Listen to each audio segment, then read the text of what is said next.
You've been played, not by someone else, by the part of yourself that learned to survive through seduction instead of authenticity. Right now, as you're watching this, there's a woman somewhere using her sexuality as a weapon. She doesn't even realize she's pointing at her own soul.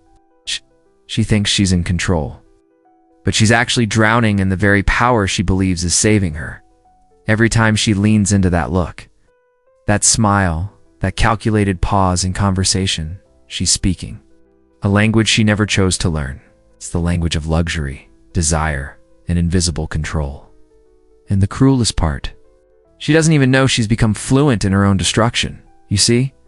There's something Jung discovered about the feminine psyche that most women will spend their entire lives running from. He called it the animat, part of a woman that becomes so skilled at reading and manipulating masculine desire that she forgets how to simply exist without an audience.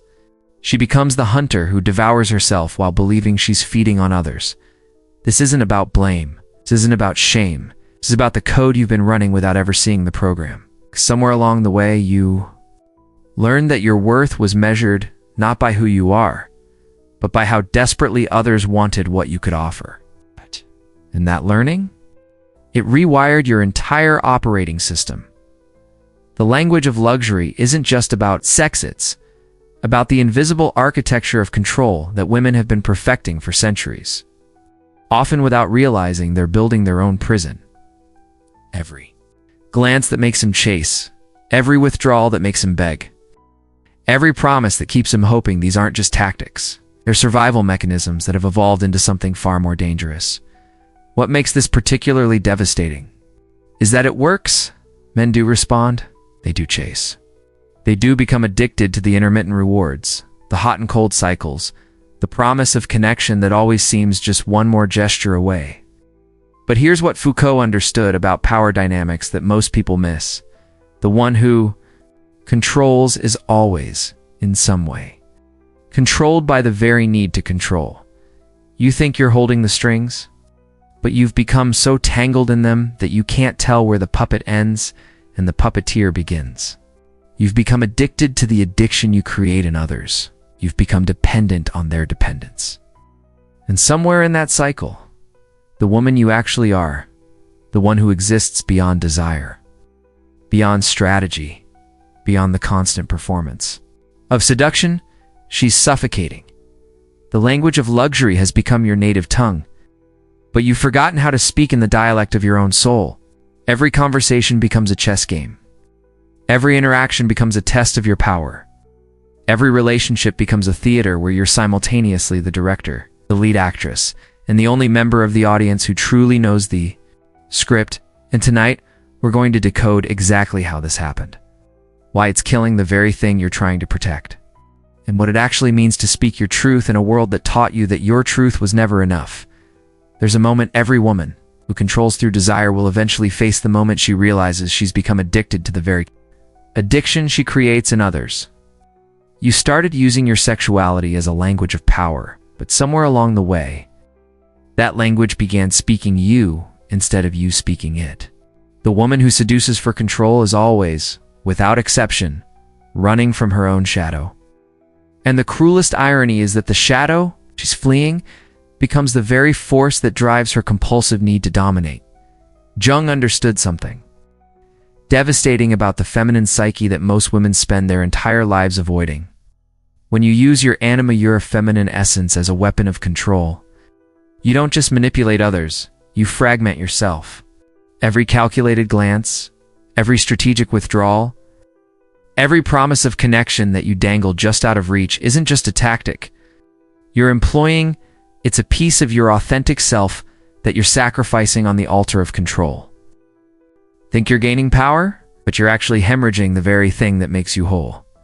The woman who controls through sexual manipulation operates from a fundamental terror that most people never recognize. She's absolutely convinced that if she reveals her true need, her actual vulnerability, she will be abandoned.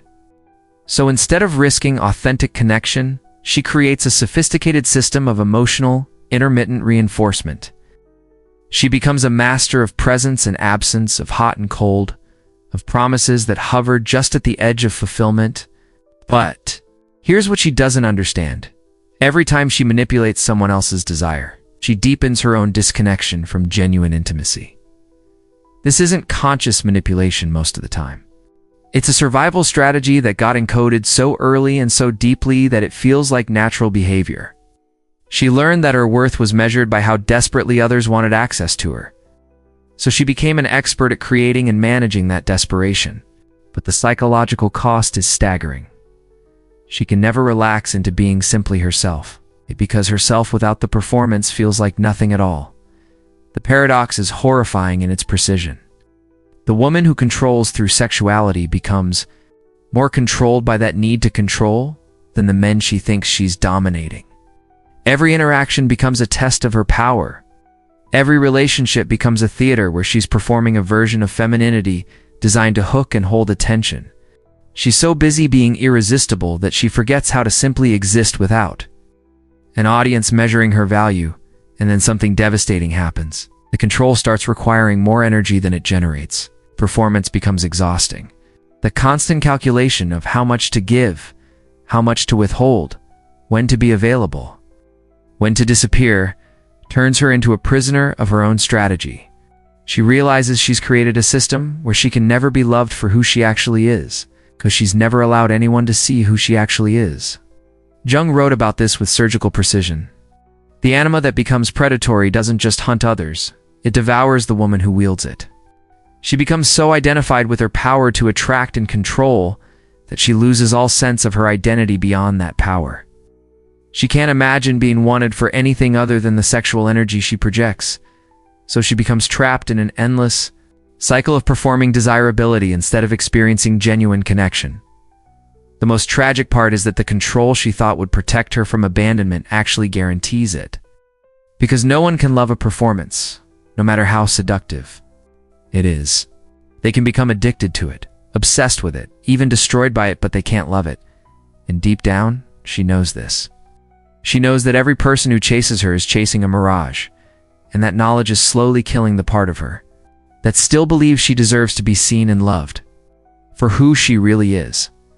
If this is hitting something you've been carrying in silence, subscribe to the channel. It helps more than you imagine. What makes feminine sexual control so devastatingly effective isn't what most people think it is.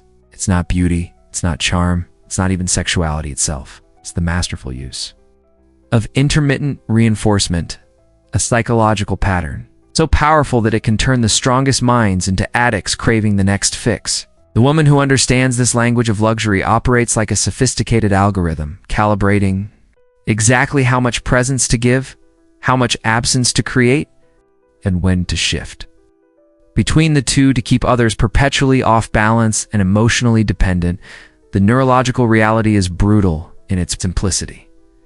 The masculine brain becomes chemically addicted to the uncertainty she creates. Every time she withdraws after giving attention, his dopamine system interprets it as a problem to solve, a challenge to overcome. She's not just withholding affection, she's programming his reward circuits to crave her validation above his own peace of mind. This isn't accidental. It's an evolutionary survival mechanism. The women have refined into an art form of invisible control. But here's where the psychology becomes truly sinister. She doesn't just control through what she gives or withholds sexually. She controls through the spaces between words, the pauses in conversation, the way she responds to texts hours later when she could have responded immediately. Every delayed response trains him to value her attention more highly. Every strategic unavailability makes her presence feel like a gift instead of a choice. She becomes both the wound and the healing, the hunger and the feast. The most sophisticated controllers understand that. Masculine psychology operates on problem solving and achievement. They present themselves as a puzzle that can never quite be solved, a code that can never quite be cracked. They reveal just enough vulnerability to make him feel needed, just enough independence to make him feel uncertain, and just enough sexuality to make him feel chosen, but never enough of any of these to give him actual security in the connection. This creates what psychologists call trauma bonding disguised as passion. The constant cycling between reward and withdrawal, between intimacy and distance, between being chosen and being ignored, creates an addictive pattern that feels like love, but functions like control. The man caught in this web doesn't realize. He's not pursuing her, he's pursuing the relief from the anxiety she's systematically created. The cruelest aspect is that this often happens unconsciously. The woman wielding this power may not even realize she's learned to speak in the language of luxury as a survival mechanism. She discovered early that uncertainty generates more attention than availability, that mystery commands more respect than transparency, and that intermittent rewards create stronger bonds than consistent ones. What started as protection became programming, and what began as strategy became her only way of relating. The tragedy is that both parties become prisoners of this dynamic.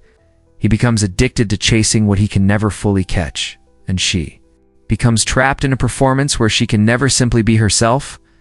The controller becomes controlled by her own need to maintain control, and the language of luxury becomes the only dialect she knows how to speak. She has become a prisoner of her own mastery. What started as protection evolved into compulsion, and what began as strategy transformed into the only way she knows how to exist in the world. The controller becomes controlled by her own need to maintain control, and the very power that once felt like freedom slowly reveals itself as the most sophisticated form of self-imprisonment ever devised. Jung understood this psychological trap with terrifying clarity. When you become identified with your power to manipulate others, you lose all sense of who you are beyond that power. The woman who controls through sexuality doesn't just fragment the men she ensnares. She fragments herself into 1,000 calculated performances, each one designed to elicit a specific response, each one taking her further away from any authentic connection to her own soul. The psychological cost accumulates like interest on a debt she never realized she was taking on. Every interaction requires energy she doesn't have. Every relationship becomes a performance she can't stop giving. Every moment of genuine vulnerability feels like a strategic mistake instead of a human necessity. She has become so skilled at reading and responding to others' desires that she has completely lost touch with her own. And the irony is brutal. The woman who controls everyone else's emotional reality has no control over her own. What makes this particularly tragic is that the control she wields is actually a symptom of her own terror of being controlled. She learned early that vulnerability equals danger, that authentic need leads to abandonment, that the only way to ensure she wouldn't be discarded was to make herself indispensable through her ability to create and manage desire. But indispensable is not the same as loved, and deep down, she knows this. The breaking point comes when she realizes that every person who claims to need her is actually addicted to the version of herself that she performs for them. No one loves her, they love the carefully crafted experience she provides. She has become a drug, not a person, and like all drugs, she's simultaneously powerful and completely replaceable. The moment someone finds a better high elsewhere, this is when the controller faces her deepest nightmare. The possibility that if she stops performing, if she stops manipulating, if she stops being strategically sexual, there might be nothing left that anyone would want. The woman who thought she was protecting herself by learning to control others through desire has actually created the very abandonment she was trying to avoid. She has abandoned herself so thoroughly that she doesn't even know who exists beneath the performance. The most devastating realization is that all the energy spent learning to control others could have been spent learning to trust herself. All the intelligence she invested in reading and manipulating masculine psychology could have been directed toward understanding and integrating her own. She became an expert in everyone else's desire while remaining completely illiterate in the language of her own authentic need. The woman who controls through luxury finds herself luxurious to everyone except the one person whose opinion should matter most, herself. The digital age didn't just change how women control. It weaponized their ability to do so on a scale that previous generations could never have imagined. What once required physical presence and intimate proximity can now be orchestrated through a screen, a carefully curated image, a strategically timed message. The language of luxury has been amplified, digitized, and turned into an algorithm of desire that operates 24 hours a day, 7 days a week, reaching into the minds of men who don't even realize they're being programmed. Social media. Platforms have become the perfect architecture for intermittent reinforcement on a massive scale. Every post, every story, every carefully filtered photograph is a calculated dose of presence, designed to generate maximum psychological impact. With minimum emotional investment, the woman who understands this digital language of luxury can now control hundreds, thousands, even millions of minds simultaneously, creating an army of followers who mistake their addiction to her curated image for genuine connection or attraction. The cruelest aspect of this digital control is how it democratizes manipulation while disguising it as empowerment. Women are told they're expressing their sexuality, building their personal brand, taking control of their narrative, but what they're actually doing is fragmenting themselves into consumable content designed to generate dopamine responses in strangers. Every like becomes validation. Every comment becomes proof of power. Every follower becomes evidence of worth. The digital platform becomes both the stage and the prison, offering unlimited reach in exchange for authentic selfhood. But here's what most people don't understand about this digital revolution. It has created a generation of women who are addicted to the addiction they create in others. Except now that addiction operates at internet speed with internet scale. The woman who controls through digital sexuality finds herself checking her metrics obsessively, measuring her worth through engagement rates, crafting each post like a chess move in an endless game she can never actually win. She becomes simultaneously more powerful and more powerless than any generation of women before her.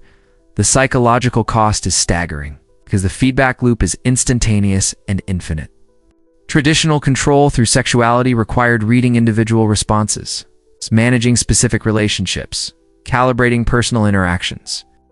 Digital control requires managing a brand, a persona, an endless performance that never gets to rest because the audience never sleeps.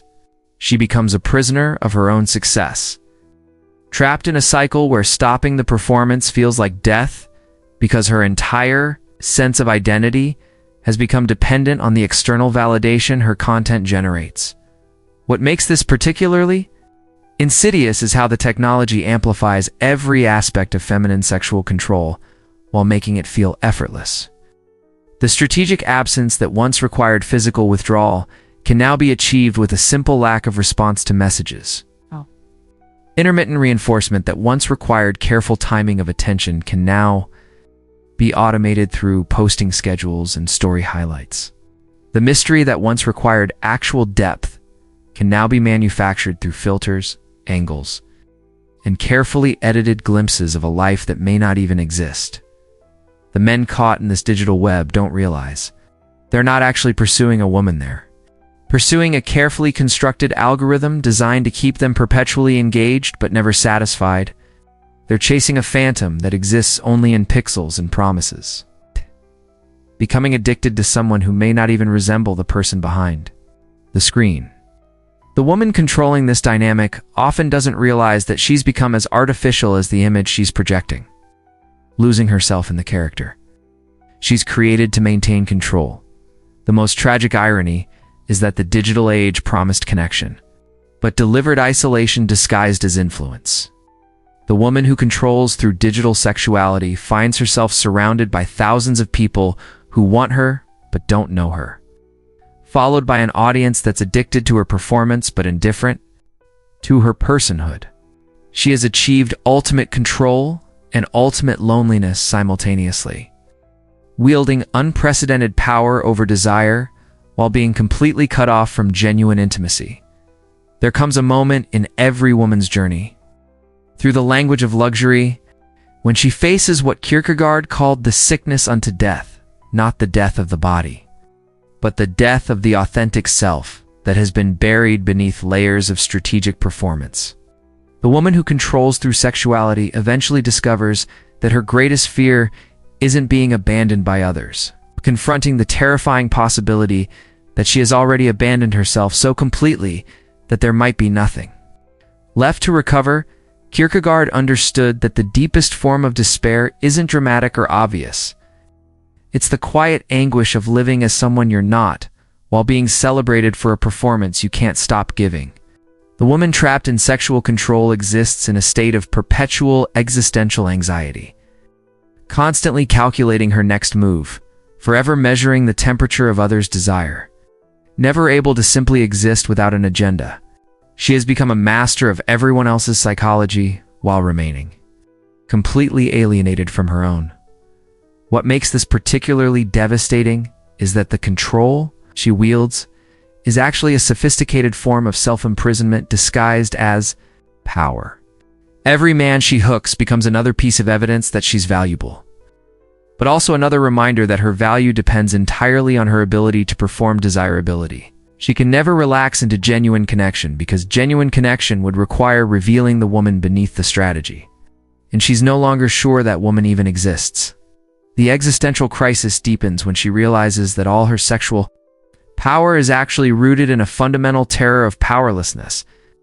She learned to control masculine desire because she was convinced that being truly known would lead to being truly rejected.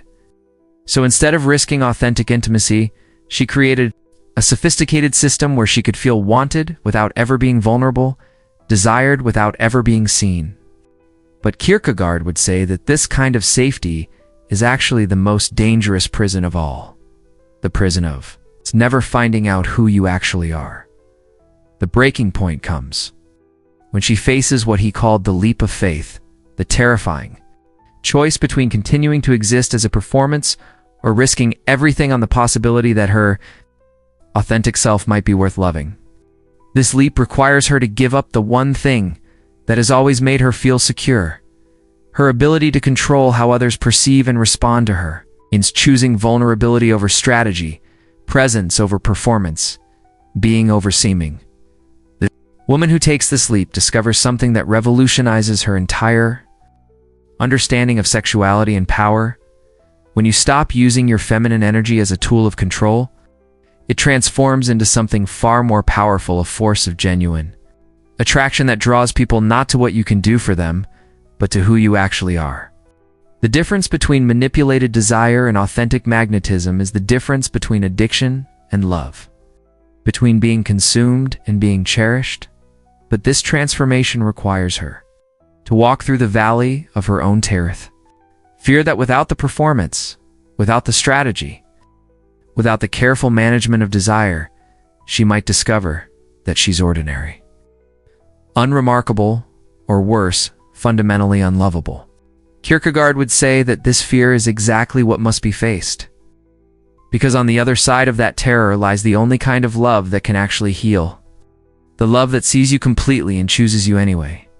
The moment of reckoning arrives, not with fanfare, but with exhaustion, so profound that the performance finally becomes impossible to sustain. The woman who has controlled through sexuality reaches a breaking point where the energy required to maintain her strategic persona exceeds any satisfaction it generates. She finds herself staring into a mirror, not recognizing the woman looking back because that woman has been buried beneath years of calculated seduction, buried so deeply that resurrection feels like an impossibility. This death is not dramatic. It's quiet, almost anticlimactic. One day, she simply cannot summon the energy to craft another perfectly timed message, to engineer another moment of strategic unavailability, to perform another version of herself designed to hook and hold masculine attention. The machinery of control that once felt like second nature suddenly feels like wearing someone else's skin. And she realizes with terrifying clarity that she has no idea who she is when she's not performing. Desirability for an audience. Terror that follows this realization is existential in its depth. If she stops being the woman who controls through sexuality, who will she be? If she stops managing desire as a tool of power, what power will she have left? The questions feel like standing at the edge of an abyss, because for so long her entire sense of identity has been built around her ability to create and manipulate want in others. Without that ability, she fears she might simply cease to exist in any meaningful way. But here's what Jung understood about psychological death and rebirth. Sometimes, you have to lose everything you think you are to discover who you actually are. The woman who allows her controlling persona to die doesn't become powerless. She becomes powerful in an entirely different way. Instead of generating artificial scarcity to increase her perceived value, she begins to discover her actual value. Instead of creating intermittent reinforcement to maintain others' addiction, she starts to offer genuine presence to invite real connection. The transformation is as subtle as it is revolutionary. When she stops using her sexuality as a strategic weapon, it transforms into something far more potent: authentic magnetism. Men no longer chase her because she's programmed them to crave what she withholds. They're drawn to her because she's finally present, finally real, finally offering connection instead of manipulation. The difference is profound. Addiction creates desperate pursuit, but authenticity creates genuine attraction. This rebirth requires her to develop what she's never had: faith in her own worth beyond her ability to generate desire. She has to learn to believe that she might be lovable for who she is, not just irresistible for what she does. She has to trust that vulnerability might lead to connection rather than abandonment. That authenticity might generate respect rather than rejection. The woman who emerges from this psychological death is unrecognizable to those who knew her only as a controller. She no longer needs to manage how others perceive her because she's finally comfortable with who she actually is. She doesn't create artificial scarcity because she understands her genuine abundance. She doesn't manipulate desire because she's learned to trust authentic attraction. She has stopped being a performance and started being a person. And the relief is so profound, it feels like breathing for the first time. The journey through the language of luxury inevitably leads to a moment of profound psychological reckoning. Crossroads, where the woman who is controlled through sexuality must choose between the familiar prison of performance and the terrifying freedom of authenticity. Jung understood that this moment represents nothing less than the death and rebirth of the feminine soul. A process so fundamental that avoiding it means remaining forever trapped in the shadow of who you could have become. The woman who is mastered sexual control discovers that her greatest victory is also her most devastating defeat. She has learned to speak a language that gives her power over others while rendering her completely powerless over her own life. Every relationship becomes a theater where she performs versions of femininity designed to hook and hold attention. In the process, she has forgotten how to simply exist without an audience measuring her worth through the lens of desire she generates. Jung recognized that the animathic feminine essence reaches its true power not when it controls, but when it integrates. The woman who transforms from controller to conscious being doesn't lose her magnetism. She discovers a magnetism so authentic that it no longer requires strategy to maintain. People are drawn not to what she withholds or promises, but to the simple fact that she has finally stopped pretending to be anything other than who she actually is. This transformation requires her to face what Kierkegaard called the leap of faith, the terrifying choice to trust that her authentic self might be worthy of love. For years, she has operated from the belief that vulnerability equals abandonment. A genuine need leads to rejection, that the only way to ensure connection is to control the terms of that connection. But this leap requires her to release control entirely, to risk being seen completely, and to trust that authentic presence might generate something more valuable than manufactured desire: genuine love. The death of the controlling persona is not dramatic. It happens quietly, often in moments of exhaustion so profound that the performance becomes impossible to sustain. She finds herself staring into a mirror, not recognizing the woman looking back, as that woman has been buried beneath years of strategic seduction. The breaking point comes when she realizes that every person who claims to need her is actually addicted to a version of herself that doesn't exist. And the loneliness of being desired but never known becomes unbearable. But from this psychological death emerges something revolutionary. A woman who no longer needs to use her sexuality as a tool of survival. She discovers that when you stop instrumentalizing your feminine energy, it transforms into something far more powerful, a force of authentic attraction that draws people not to what you can do for them, but to who you genuinely are. The difference between manipulated desire and natural magnetism is the difference between addiction and love, between being consumed and being cherished. Kierkegaard understood that the deepest despair comes from living as someone you're not while being celebrated for a performance you can't stop giving. The woman who transcends sexual control discovers that her true power was never in her ability to generate want in others. It was in her capacity to be fully present with herself, and through that presence, to invite others into authentic connection. Rather than strategic entanglement, the integration Jung spoke of requires her to reclaim every fragment of herself that she sacrificed for control, every authentic emotion she suppressed, every genuine need she strategized instead of expressed, every moment of vulnerability she weaponized instead of honored. All of this must be retrieved and integrated into a new way of being that no longer requires others' desire to feel valuable. Leave a comment if this touched something you've been carrying in silence, and subscribe to this channel if you're ready to stop performing and start living. Sometimes the most revolutionary act is simply being real. The truth that echoes in the darkness, most women will die having never experienced. The difference between being desired for their performance and being loved for their presence. Forever mistaking the hunger they create for the nourishment they crave. Asterisk final symbol. You are both the lock and the key. But you spent so long guarding the door that you forgot the treasure, where protecting was always the woman standing on the other side.